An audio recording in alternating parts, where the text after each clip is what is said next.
Hi, I'm Roland Minton. These are some of my favorite math stories. In this episode, mathematics is mod.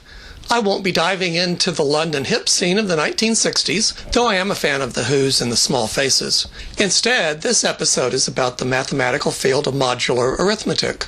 We'll apply this to a couple of neat computational tricks involving the numbers 9 and 11, and we'll take a peek at its role in cryptology. But we'll start with a computational magic trick in two parts. This, as with most of my tricks, I first saw performed by Art Benjamin. Can you square a number rapidly and accurately? Well, Art can do 5-digit numbers in his head, but we'll go with 2-digit numbers here. What is 42 squared? Here's a neat way to get it. Round down to 40. Since we went down 2 from 42 to 40, we also go up 2 to 44. Now do 40 times 44. Not the easiest, but 1760. We fudge by 2 both up and down, and 2 times 2 is 4. So the answer is 1764. This is especially nice for something like 75. From 75, go down 5 to 70, and up 5 to 80. 70 times 80, 5600. We fudge by 5 times 5 equals 25. So 5625 is the answer. And now for the magic trick. Take that 4625 and multiply by any 3-digit number you like. You probably have 7 digits. Tell me any 6 in any order, and I'll tell you what you left out. For example, if you say 209200, I'll tell you that you left out a 5. How does this work? Well, it's based on a property of the number 9. A number is divisible by 9 if the sum of its digits is divisible by 9, and vice versa. So 5625 is divisible by 9 since the digits add to 18. And in fact, 5625 divided by 9 is 625. When you multiply by any integer, the result will still be divisible by 9. So 209200 add up to 13. We need a 5 to reach 18, which is 9 times 2.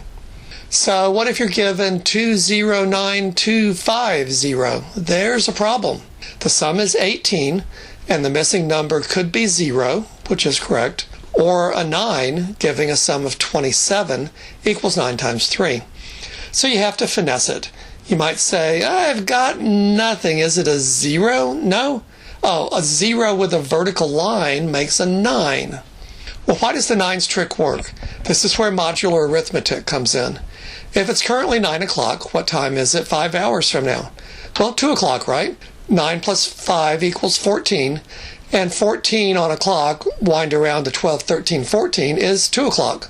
More precisely, we're doing 14 mod 12, which equals 2. Technically, 14 mod 12 is the remainder when you divide 14 by 12. 9 o'clock plus 100 hours is 1 o'clock, because 9 plus 100 is 109, and 109 is 12 times 9 plus 1, remainder of 1, so 109 mod 12 is 1. What is 100 mod 9? Divide 9 into 100, you get 11 with a remainder of 1. 1000 mod 9?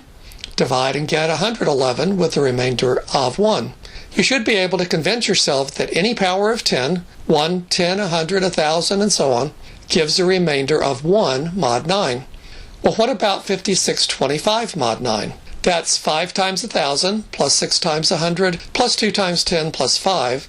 So mod 9 will get 5 times 1 plus 6 times 1 plus 2 times 1 plus 5. The sum of the digits, 5625 mod 9. If a number is divisible by 9, there is no remainder, so n mod 9 is 0. But n mod 9 is the same as the sum of the digits of n mod 9. So it's divisible by 9 if the sum of the digits is divisible by 9. There's a similar trick for checking if 11 divides into a number evenly.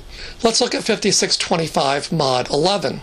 Well, 1000 mod 11 is 10. 100 mod 11 is 1. 10 mod 11 is 10. Not looking great, but counting mod 11 looks like 0, 1, 2, 3 out to 8, 9, 10, then go back to 0, 1, 2, 3. So what would negative 1 mean? Well, start at 0 and go back one step. You've got a 10. Negative 1 and 10 are the same mod 11. So 5625 mod 11 is negative 1 times 5 plus 6, negative 1 times 2 plus 5 mod 11. We're alternately adding and subtracting the digits of 5625. For example, 52,833 is divisible by 11 because 5 minus 2 plus 8 minus 3 plus 3 equals 11 is divisible by 11. So modular arithmetic can help to discover some fun facts about numbers. Anything else? Well, it is heavily used in cryptography. A slightly outdated example can give us a sense of how it could be used. If you have an older book, it probably has a 10-digit ISBN identification number. Some of these ISBN numbers end in an X, which doesn't look much like a digit, but it is in Mod 11 arithmetic. The digits in Mod 11 are 0 through 10, and to represent the 10 with a single symbol, we go Roman and use an X. The last digit in an ISBN number and many other ID codes is a check digit. For the ISBN number ABCDEFGHIJ, that last digit J is chosen so that 10A plus 9B plus 8C and so on down to 2I plus J equals 0 mod 11. If J needs to be a 10 to make that sum work, then you use an X. The sum is called a weighted sum, and the multipliers 10 down to 1 are called the weights. Let's see how this works. One of my books has ISBN 14214-03153. Compute the weighted sum 10 times 1 plus 9 times 4 plus 8 times 2 plus 7 times 1 and so on down to 2 times 5 plus 3. You get 121, and 121 mod 11 is indeed 0. What if you wanted to order this book and mistype 1421404-153 for the ISBN? Since the weighted sum is now 125 and 125 mod 11 is 4, the ordering software would know that this is not a valid number and would not accept it. There's actually more information that the software could infer. Assuming this is a typo with one digit being off by 1, the sum being a 4 means that either the fourth digit from the right is 1 too large, as it is, or the fourth digit from the left is 1 too small.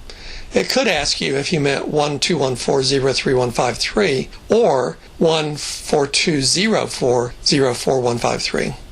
A different and more common typing error is to transpose adjacent digits, so you might enter 14214-03513. The weighted sum is again 125 or 4 mod 11. For a transposition error, this means that the adjacent digits either differ by 4 or 7. In this case, the 5, 1 need to be reversed, although reversing the 4 and the 0 could also give a valid sum. The choice of the weights in the ISBN 10 is designed to catch common errors and give some guidance as to how to correct common errors. Notice that if we just added the digits together, we would not be able to detect transposition errors. Do you want to be able to correct errors automatically? Well, yes, if the point is to accurately transmit information from one server to another. Not at all if this is a security code that is designed to keep bad actors out. A cleverly designed weighted sum and mod base can accomplish several different goals. I won't cover it here, but if you have seen someone quickly determine the day of the week for some date in the past, they're using modular arithmetic, or maybe some software programmed with it. The mod function has a variety of uses, cycling through numbers like on a clock or a calendar, creating check digits that provide information, or finding clever ways to determine arithmetic operations. Good stuff.